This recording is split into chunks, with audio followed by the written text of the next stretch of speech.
Hello my dear future nursing officer, welcome to Books and Brain nursing classes.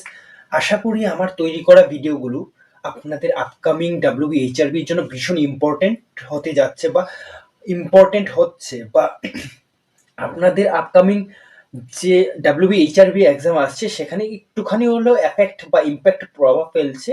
তো যদি video ভালো লেগে থাকে বা আমার কন্টেন্টগুলো যদি আপনাদের পছন্দ হয়ে থাকে বা এমসিকিউগুলো যেগুলো আমি আপনাদের সামনে নিয়ে আসছি সেগুলো যদি ভালো লেগে থাকে, তাহলে প্লিজ এক্ষুনি একটা শেয়ার করে দেবেন, একটা সাবস্ক্রাইব করে দেবেন আর বেল আইকনটা প্রেস করে দেবেন, যেন ইমিডিয়েটলি আপনার কাছে ভিডিও পৌঁছে যায় এই ধরনের ইন্টারেস্টিং বা এই ধরনের নলেজেবল এমসিকিউ যদি আপনারা ইজিলি পেয়ে থাকতে চান বা আপনারা পেতে চান। ওকে, তাহলে আম, কি ডাব্লিউবিএইচআরবির জন্য আমি আপনাদেরকে সবচেয়ে important base quality base MCQ গুলো আমি শেয়ার করছি। অলরেডি আমি আই থেকে আপনাদের কাছে ভিডিও আপলোড করেছি, আপনারা তার ক্ষেত্রে অনেকে ভালো রেসপন্স করেছেন। যদি তার মধ্যে আরো অন্যান্য কিছু টপিকের উপর আপনারা ভিডিও চান, কমেন্ট বক্সে কমেন্ট লিখতে পারেন। আমি চেষ্টা করবো ইমিডিয়েটলি আপনাদেরকে সেই টপিকের উপর কিছু এমসিকিউ, ইম্পর্টেন্ট এমসিকিউ আপনাদেরকে প্রোভাইড করার। আর তার সাথে হচ্ছে অ্যাগেন ওটি, দেন আইসিইউ, ইমার্জেন্সি, ট্রমা, এই সবগুলো কোয়েশ্চেন আমি আপনাদের সামনে নিয়ে আসবো। গাইনি, তারপর paediatric, psychiatric already complete, anatomy, physiology. তো যদি ভিডিও, এই ধরনের ভিডিও আপকামিং যে ভিডিওগুলো আসছে বা যে ভিডিওগুলো আমি আপলোড করতে যাচ্ছি সেগুলো যদি ইমিডিয়েটলি নোটিফিকেশন পেয়ে থাকেন বা পেতে চান, তাহলে ইমিডিয়েটলি কি করতে হবে, একটা লাইক করতে হবে, তার সাথে একখানে শেয়ার করতে হবে। ওকে, আর সাবস্ক্রাইব করে দিতে হবে আমার চ্যানেলটাকে, আর বেল আইকন প্রেস করতে হবে যেন ইমিডিয়েটলি আপনার ভিডিও পৌঁছে যায় পান। আর তার সাথে হচ্ছে আহ, বেশি টাইম ওয়েস্ট করব না, কারণ এই টাইমটা ভীষণ ক্রুশিয়াল। তাহলে চলুন টাইম ওয়েস্ট না করে স্টার্ট করে আজকের পর্ব, এমএসএন এর ইয়ার মানে কান। তো ফার্স্ট কোয়েশ্চেন অলরেডি অন্যান্য দিনের মতো সেম কথাই বলছি, সেটা হচ্ছে ডিসপ্লেতে দেখতেই পাচ্ছেন। সেটা হচ্ছে the part of the year responsible for earring. তো আমাদের কানের কোন পার্টটা রেসপন্সিবল কিসের জন্য, আমরা যে কানে শুনছি সেটার জন্য। ওকে, সেটা কি সেমি সার্কুলার ক্যানাল, নাকি কোকলিয়া, নাকি স্টেনসিয়ান টিউব, নাকি টেম্পানিক মেমব্রেন? তাহলে চলুন উত্তর দেখে নিই, সেটা হবে cochlea. Okay, then next question, the function of semi circular canal is to maintain. তো আমাদের যে সেমি সার্কুলার ক্যানাল রয়েছে সেটা কি মেনটেন করে? সেটা কি হিয়ারিং মেনটেন করে, নাকি ব্যালেন্স, নাকি প্রেসার, নাকি সাউন্ড কন্ডাকশন? তো উত্তর যদি জেনে থাকুন তাহলে কমেন্ট বক্সে কমেন্ট করতে পারেন। উত্তর কি হবে? উত্তর হবে ব্যালেন্স। সে সে কি কাজ করে? ব্যালেন্সিং এর কাজ করে। Okay, body balance. Then normal hearing range in human, সেটা কি 10 to 10,000 হার্জ, নাকি 20 to 20,000 হার্জ, নাকি 100 to 15,000 হার্জ, নাকি 50 to 18,000 হার্জ?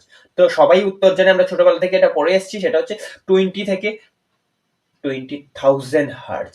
তার সাথে আরো কিছু এমসিকিউ আমি আপনাদেরকে বলে দিচ্ছি। উইসপারিং সাউন্ড, সেটা 45 ডেসিবেল হবে। আর নয়েজ কখন তৈরি হবে বা আমাদের কানে এফেক্ট হবে, ইভেন আমাদের কান নষ্ট হতে পারে কত সাউন্ডের উপর বেশি হলে, সাউন্ড কত হার্জের বেশি হলে বা কত ডেসিবেলের উপর বেশি হলে, সেটা হবে 85 ডেসিবেল। 85 ডেসিবেল পর্যন্ত আমাদের কান কি করতে পারে, সেটা শুনতে পারে বা কোনো এফেক্ট হয় না। মোর দেন 85 হলে কানে হিয়ারিং এর প্রবলেম আসতে পারে। ওকে, তো বড় বড় সাউন্ড সিস্টেমের সামনে নেক্সট টাইম থেকে যখনই দাঁড়াবেন, বুঝে শুনে দাঁড়াবেন, যেন আপনার কানে ব্যাড এফেক্ট না পড়ে, যেন কি না হয়, 85 ডেসিবেলের উপর যেন তার প্রভাব না পড়ে, তাতে কি হবে, ইয়ারিং এ প্রবলেম হতে পারে। ওকে ফাইন, চলো next question, number 4, the smallest bone in the human body are found in the. তো স্মলেস্ট বোন আমরা সবাই জানি কানের মধ্যে পাওয়া যায়। তো কানের মধ্যে তিনটে বোন রয়েছে, স্টেপিস, ইনকাস, মেলিয়াস। ঠিক আছে, তো সেই স্টেপিস, ইনকাস, মেলিয়াস, এই যে বোনগুলো, তার মধ্যে স্মলেস্ট বোন হচ্ছে স্টেপিস। তো এই স্টেপিস বোন কোথায় দেখা যায়? সেটা কি ইনার এয়ার, নাকি মিডল এয়ার, নাকি এক্সটার্নাল এয়ার, নাকি অডিটরি ক্যানেল? তো উত্তর কি হবে? Always middle air.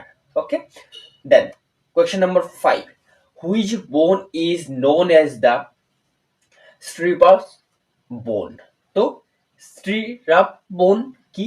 স্ট্রিরাপ বোন সেটা কি মেলিয়াস নাকি ইনকাস নাকি স্টেপিস না কোক্লিয়া? তো উত্তর কি হবে? Is the stapes, also known as the smallest bone in the human body. Okay, then number 6, the tympanic membrane separation. তো ট্যাম্পানিক মেমব্রেন সেপারেশনকে কি বলে? সেটা কি এক্সটার্নাল নাকি মিডল এয়ার পর্যন্ত, নাকি middle ear to inner ear পর্যন্ত, নাকি ইনার এয়ার টু ব্রেইন, নাকি ইয়ার টু ফেরিংস? তো সেটা হবে external to middle ear. Okay, external থেকে মিডল ইয়ার পর্যন্ত tympanic membrane. Then otitis media refer to inflammation of the. তো ওটাইটিস মিডিয়া কোথায় ইনফ্লামেশন হয়? তো ভীষণ ইম্পর্টেন্ট ওটাইটিস মিডিয়া, একটা কোয়েশ্চেন আপনারা WHRB এর ব্যাপারে দেখতে পেতে পারেন, সেটা related to otitis media. Okay, সেটা কি এক্সটার্নাল এয়ার নাকি মিডল এয়ার নাকি ইনার এয়ার নাকি অডিটরি নার্ভ? তো উত্তর আমাদের সবারই জানা, সেটা হচ্ছে মিডল এয়ার। তো ওটাইটিস মিডিয়া কোথায় এফেক্ট করে? সেটা হচ্ছে middle ear. Okay, the next question, which nerve is responsible for hearing? তো আমরা যে এই যে কানে শুনছি, সেটা কোন নার্ভ আমাদেরকে হেল্প করে, আমাদেরকে শুনতে সাহায্য করে এবং ব্যালেন্স করে, আমাদের ব্যালেন্সিং এ কি করে? এফেক্ট করে, মানে এফেক্ট মিন্স গুড এফেক্ট, তার প্রভাব রয়েছে বলেই আমরা কি করতে পারি? শুনতে পারি। ওকে, সেটা কি ফেসিয়াল নার্ভ নাকি ট্রিজেমিনাল নার্ভ নাকি ভেস্টিবুলো কক্লিয়ার নার্ভ নাকি গ্লোসোফেরিঙ্গেল নার্ভ? তো ফেসিয়াল নার্ভ কত নম্বর ক্রিনিয়াল নার্ভ? সেটা হচ্ছে 7th number cranial nerve. Trigeminal হচ্ছে 5th number cranial nerve. Vestibulocochlear হচ্ছে 8th number cranial nerve, also known as the auditory nerve, and glossopharyngeal nerve is the 10th cranial nerve. Okay, so not the 10th, is the 11th cranial nerve, আর 10th কি? 10th হচ্ছে vagus nerve. ওকে, fine. তো উত্তর কি হবে? উত্তর একটাই, সেটা হচ্ছে vestibulocochlear nerve, also known as the auditory nerve. Then question number 9, the Eustachian tube. The Eustachian tube connect with the middle ear too. তো মিডল ইয়ার থেকে কতটুকু পর্যন্ত সে কানেক্টেড থাকে? কি Eustachian টিউব? সেটা কি নাসাল কেভিটি নাকি ফেরিংস নাকি লেরিংস নাকি ট্রাকিয়া? কতদূর পর্যন্ত? তো আমাদের কমন পাথওয়ে কি রয়েছে? নোজ, মাউথ, ফেরিংস এন্ড ইসোফাগাসের ট্রাকিয়া এন্ড ইসোফাগাসের কমন পাথওয়ে বা কমন ওপেন এরওয়ে, সেটা হচ্ছে ফেরিংস। তো কোথা পর্যন্ত? ফেরিংস পর্যন্ত সে কি থাকে? কানেক্টেড থাকে। ওকে, then question number 10, accumulation of wax. Accumulation of wax in the ear is called the otorrhea নাকি otosclerosis নাকি circumen impact, sermen impact? The next question is the 10th number, accumulation sorry, এটা হয়ে গেছে 11th number question, is a ভীষণ important question. Rinne test, ভীষণ means ভীষণ important. Rinne test is use for এসিস, balance, hearing, smell and taste. তো কিসের জন্য ইউজ করা হয়? হিয়ারিং এর জন্য। কি করে চেক করা হয়? টুনিং ফর্ক নেওয়া হয়, ঠিক আছে, ইউ শেপের টুনিং ফর্ককে কি করা হয়? ভাইব্রেট করা হয়। ভাইব্রেট করে কি করা হয়? সেটা কানের সামনে ধরা হয় এবং তার ভাইব্রেশন আমরা শুনতে পাই কিনা সেটা চেক করা হয়, that means air conduction. Okay, then again সেটাকে ভাইব্রেট করা হয়, ভাইব্রেট করে আমাদের কানের পেছনে যে বোনটা রয়েছে সেখানে টাচ করানো হয়। তখন এগেইন দেখতে কি বলা হয় পেশেন্টকে, যে আপনি শুনতে পাচ্ছেন কি বা আপনি ভাইব্রেট যে হচ্ছে সেটা ফিল করতে পাচ্ছেন কিনা। তো এক হচ্ছে বোন কন্ডাকশন, এক হচ্ছে এয়ার কন্ডাকশন। ওকে, তাহলে উত্তর কি করে? পজিটিভ। এখন Rinne test positive means is good, ভালো কাজ করছে। তার মানে হচ্ছে আমার যে এয়ার কন্ডাকশন হবে, মানে কানের সামনে যে ধরা হবে, সে সাউন্ড বেশি হবে rather than the bone conduction, কানের পেছনে যে টাচ করে যে সাউন্ডটা তৈরি হবে। ওকে, তো এইভাবে চেক করা হয়। Then Weber test, Weber test like Rinne test. Weber টেস্টটা কি করা হয়? সেটা টুনিং ফর্ককে এগেইন ভাইব্রেট করা হয়, কানের সামনে ধরা হয়, এগেইন টুনিং ফর্ককে কি করা হয়? ভাইব্রেট করে ফোরহেডে টাচ করানো হয়। তো ফোরহেডে যখন টাচ করানো হয় তখন ডিস্ট্রিবিউট, পেশেন্টকে বলা হয় যে আপনি কি বোথ কানে সেম শুনছেন নাকি একটা কানে কম একটা কানে বেশি। যে কানে কম শুনছে সে কানে প্রবলেম। ওকে, তো সেটা হচ্ছে Weber test. Weber test is done using for using by ঠিক আছে? তো ওয়েবার টেস্ট কি দিয়ে চেক করা হয়? ওয়েবার টেস্ট হোক আর সেটা রাইন টেস্ট হোক, দুটোই কিসের দ্বারা হয়? অটোস্কোপ দিয়ে হয়, নাকি টোনিং ফর্ক হয়, নাকি অডিওমেট্রি, নাকি স্ট্যাথোস্কোপ? তো অলরেডি এতক্ষণ ধরে আমি বলেছি টোনিং ফর্ক। ওকে, দেন 13 number question.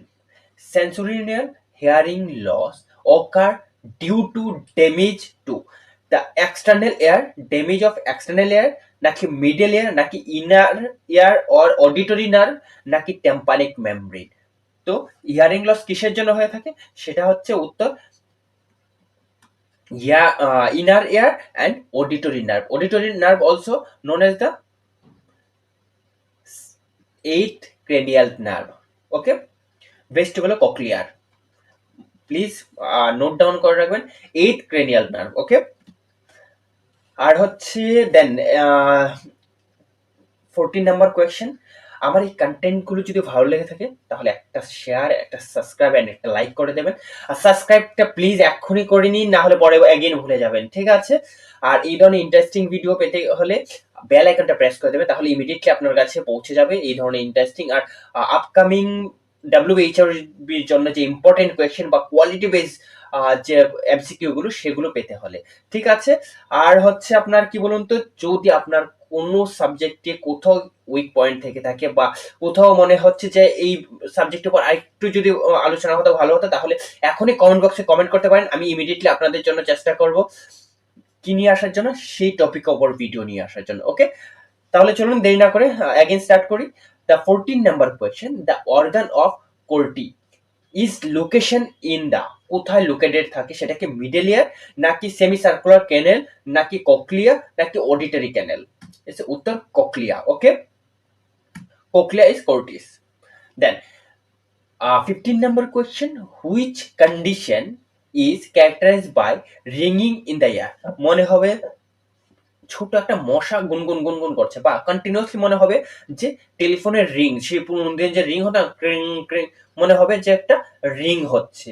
ওকে, বা কিছু একটা সাউন্ড কন্টিনিউয়াসলি গুনগুন গুনগুন সাউন্ড কন্টিনিউয়াসলি পাওয়া যাবে। ওকে, তো সেই সাউন্ডটা কোন কন্ডিশনে হয়, কোন ডিজিজের কারণে হয়? সেটা কি ভার্টিগো, নাকি টিনিটাস, নাকি ওটাইটিস এক্সটার্নাল, নাকি ডেফনেস? তো উত্তর একটাই হবে, সেটা হচ্ছে টিনিটাস। আমরা সবাই জানি যে টিনিটাস হলে, টিনিটাস মানে কি, কানের সামনে গুনগুন গুন একটা একটা সাউন্ড তৈরি হয় বা সাউন্ড ফিল করতে পারে পেশেন্ট, আর সেটা কি রিংইং sound. Okay, then next 16 number question, otoscope is use for examine the, তো কি এক্সামিন করার জন্য অটোস্কোপ ইউজ করে? অবভিয়াসলি যেহেতু আজকের টপিকটা ইয়ার, তো কি হবে উত্তর? ইয়ার। কিন্তু যদি আই জিজ্ঞেস করতো তাহলে কি হতো? অপথালমোস্কোপ। অপথালমোস্কোপ কিসের জন্য ইউজ করা হয়? For eye checkup. And otoscope কিসের জন্য চেক করা হয়? For ear checkup. Okay, fine. Next question, the question number 17, perforation of the tympanic membrane commonly occurring, তো পারফোরেশন অফ কিসের? tympanic membrane commonly occur in the otitis externa, otitis media, নাকি meningitis disease বা Meniere disease? Is Meniere disease the ভীষণ ভীষণ important. Okay, Meniere disease নাকি otosclerosis?